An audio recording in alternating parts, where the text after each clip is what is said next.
बाँदरले आफ्नो घर पनि बनाउँदैन, अरूको घर पनि बनाउन दिँदैन भन्ने कुराको ज्वलन्त उदाहरण बनेको छ हाम्रो माननीय हर्कसाम दाजु है। उहाँले के पोस्ट गरेको रहेछ भने अहिले रासोपा सरकारले कुलमान घिसिङजीलाई चाहिँ ऊर्जा मन्त्री बनाउने भन्ने कुराको मिडिया ट्रायल गरेको रहेछ। यदि यो कुरा साँच्चीकै हो र कुलमान घिसिङज्यू चाहिँ ऊर्जा मन्त्री बन्नको लागि रासोपासँग मिल्न गयो भने कुलमान घिसिङको भएको इज्जत पनि सबै हराउनेछ भनेर पोस्ट गरिदिनु भएको रहेछ। हो साथीहरू, हिजो कुलमान घिसिङले चुनाव हार्नुको कारण पनि यस्तै यस्तै छ, जस्तो यो गलत सल्लाह दिने।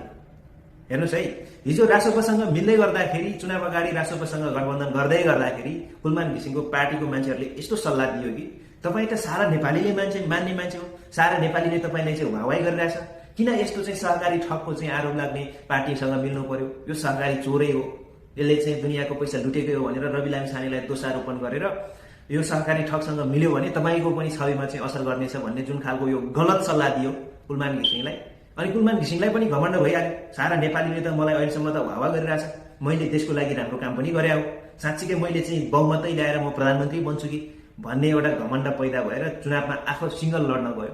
त्यही कारणले उसले चुनाव हार्यो। अहिले बिचराको राजनीतिक करियर नै धराशायीमा छ।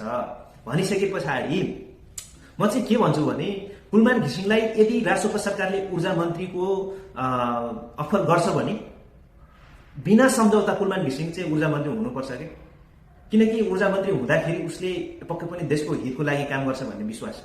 हिजो सामान्य विद्युत प्राधिकरणको सामान्य एमडी हुँदाखेरि वर्षौंदेखि घाटा बेहोरिरहेका, अर्बौं घाटा बेहोरिरहेका विद्युत प्राधिकरणलाई फाइदामा ल्याए।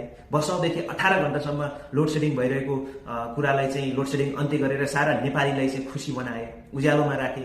भनिसके पछाडि अब सिङ्गो देशको चाहिँ ऊर्जा क्षेत्र नै उसको हातमा पुग्दाखेरि नराम्रो हो त, उसले काम गर्न नसक्ला त, पक्कै पनि सक्छ।